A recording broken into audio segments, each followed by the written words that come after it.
Night of the Consumers has made a return with a fresh update that features a horror story centered on the lives of customer service workers. The game displays an exaggerated portrayal of how these workers are mistreated by consumers and managers alike. It serves as a chilling reminder of the harsh reality that customer service workers often face in their line of duty. Hi folks, I'm R, your narrator, and welcome to the updated version of the Night of Consumers. If you have any video or game suggestions, you know the drill, send it to me on my Twitter or subreddit. Keep in mind that this video will have spoilers, and with that in mind, let's dive in.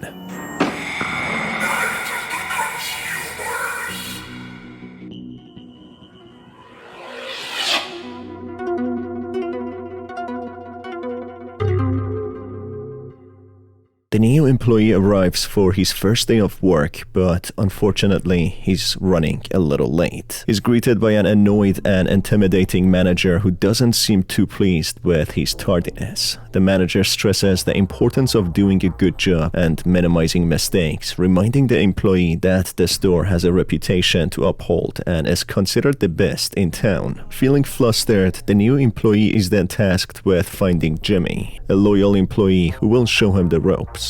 As the new employee prepares to stow his backpack in his locker, he notices a fellow new employee standing nearby. The young woman named Nina appears friendly enough, smiling warmly in his direction. However, as he attempts to make conversation, she remains silent, with her lips pressed tightly together. Perplexed, the new employee wonders if perhaps Nina is simply shy or nervous like he is, or maybe she's just simply mute or deaf. But as the minutes tick by, he starts to feel increasingly uncomfortable in her presence. Her silence seems almost oppressive, filling the small locker room with a palpable sense of unease. Trying to shake off the feeling, the new employee hastily finishes putting away his belongings and heads out onto the sales floor. As he passes by Nina, he notices that she still hasn't moved from her spot even by an inch, still smiling eerily but not speaking a word. This in a way could show how customer service workers just put a mask on to just seem happy to please the managers and the customers, but inside they are blazing and burning.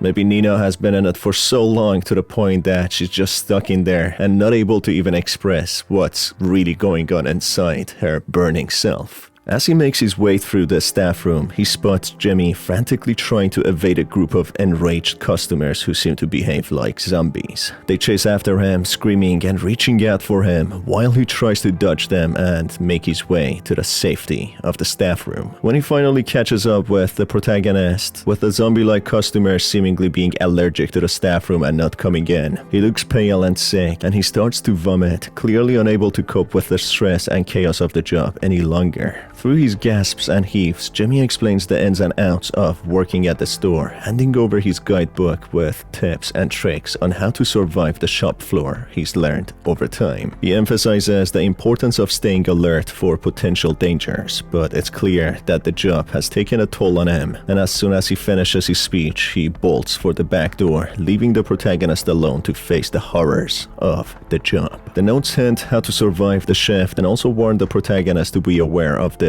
baby. In the previous installment, one of the employees named Lester was also mentioned and portrayed as the manager's pet in Jimmy's notes, which is missing in this installment. The staff room has a poster that proudly displays Lester as the employee of the month, but there's another poster nearby that reveals he has been missing for a while now, which raises questions about his sudden disappearance and the management's failure to address it. As the protagonist makes his way to the sales floor, he is immediately bombarded by customers exhibiting bizarre and erratic behavior, rushing towards him with an almost animalistic ferocity. In addition to navigating this chaotic scene, the protagonist must also remain vigilant for the baby that roams freely throughout the store, knocking people over and jumping over their unconscious bodies, leaving a trail of destruction in its wake. Fleeing from the frenzied customers, the protagonist stumbles upon a crack in the wall of the staff room. Curiosity compels him to investigate further, and he enlarges the opening to reveal a hidden room. Inside, he is horrified to find the skeletal remains of an unknown individual, their tally markings indicating they perished from starvation. As he looks closer, he spots a message etched into the wall that reads, "Beware of the manager. This discovery sends shivers down the protagonist's spine as he now fears for his own safety if he fails to carry out his duties flawlessly. As the protagonist struggles to keep up with the demands of his job, juggling customer service with stocking shelves, the manager watches him closely, clearly impressed by his hard work and dedication. He remarks that the protagonist reminds him of a former employee who was also an exceptional worker and had earned the title of the Employee of the Month. However, the manager's tone is somewhat ominous, and it's clear that there is more to the story than meets the eye. The missing employee, obviously Lester, disappeared under mysterious circumstances, and the manager's comment leaves the protagonist with an uneasy feeling. The manager suggests that he will call other managers to grant the protagonist the honor of becoming a new Employee of the Month and tells him he and others will be expecting him the next day at 6 a.m. sharp, which may suggest if the protagonist turns up for work, he may suffer a similar fate to poor Lester, the previous highly honored Employee of the Month.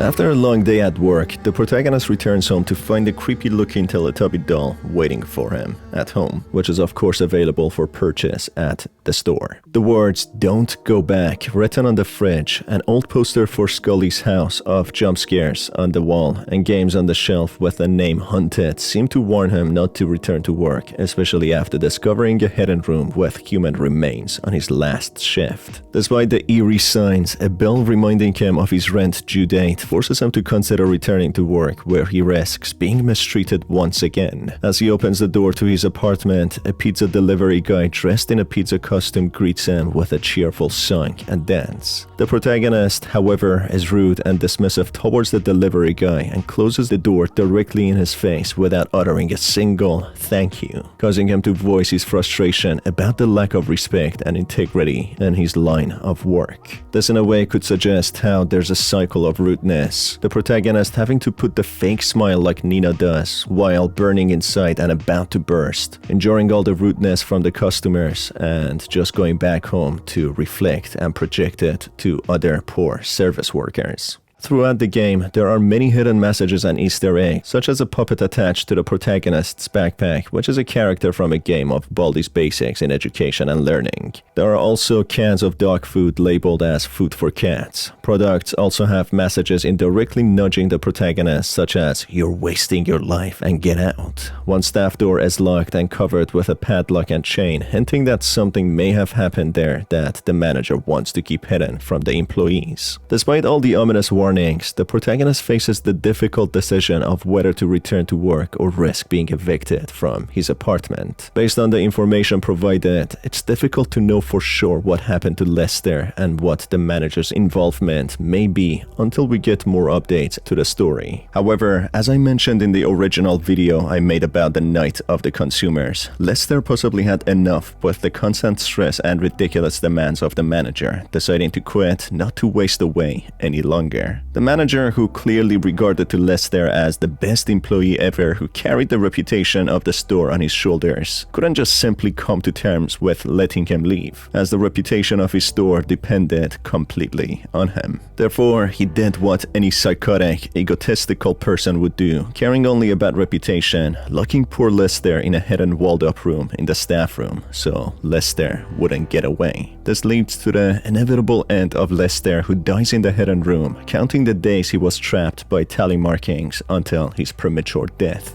While trapped, he leaves notes for any future unsuspecting employee to be wary of the manager and not to trust him, as despite being encouraging and happy when employees do good, he only cares about himself and the reputation of his store, willing to dump all the workload on one unlucky person, the employee who does the best, and that could very likely be the protagonist. Also, through subliminal messages we see in the store, as if someone is warning the protagonist to get away before being wasted away. This could indicate that the soul of Lester trapped and roaming in the supermarket is the one warning the protagonist to get away before suffering a similar fate. Lester transitioning to a skeleton could also be a subliminal message that many people working in toxic retail environments simply waste away and die. Seeing the years go by, displayed in an exaggerated way of literally turning into a skeleton. Lester was a good employee, being the employee of the month, hence he was the hardest working individual working for an organization and a manager who only gave him the empty and meaningless title of the employee of the month, and that's all he would get for wasting away in there. In real life, there have been cases of psychopaths in positions of power who have manipulated and abused their subordinates. Therefore, even though companies often have protocols in place to protect their employees from abusive behavior at work,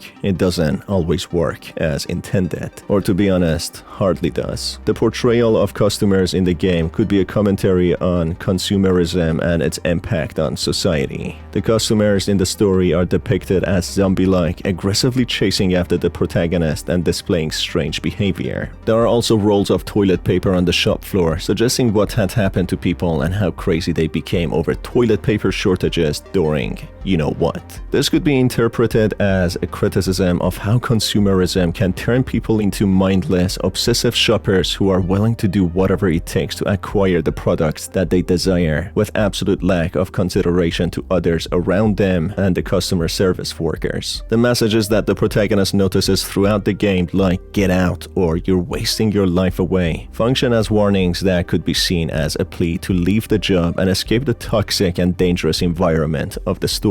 They could also be interpreted as a plea to the protagonist to leave the dead-end job and pursue something more fulfilling. Regrettably, the protagonist is faced with the harsh reality of a rent bill that is due, which serves as a wake-up call, as it can be difficult to find the motivation to leave a dead-end job once responsibilities begin to pile up. Also, this game might directly or indirectly suggest that a lot of people live through a 9 to 5 or 6 job 5 times a week, working so hard to the point of seeing their lives being wasted. Maybe that's what happened to Lester, the employee of the month, who gave his all to a job that didn't really care about him and drained him to the point of becoming a skeleton. A little over-exaggerated, but a representation that his life might have been wasted working in that job that he didn't really like. Just getting an empty award of being the employee of the month with no advantages whatsoever. Also, seeing the eerie smile on Nina without her ever speaking, as if she's just stuck. It shows that working in the store has broken her, just having a fake smile to please the customers and the manager, while inside she's probably having a storm going on. This is also what happens to the protagonist working only one day in the store, which gives him so much suppressed anxiety and anger that he pours it all out on the poor pizza man that tries to cheer him up, opening the door and giving him the pizza. This unfortunately also shows the cycle of being rude to each other. The customer service workers being rude to other employees or workers, such as the pizza delivery man. The pizza delivery man or people alike being rude to the customers who are doing their own job, and it goes on and on. Right folks, that's about it for the end of this video. It seems to be only the first night, as the creator of the game is in development for the second night and future updates. Not sure when they're gonna come out, but as soon as they do, you know I'm gonna make a video about them. So make sure to stay tuned not to miss out on it. It's been your host Star, thank you for being here, and I will catch you on the next one. Have a fantastic day.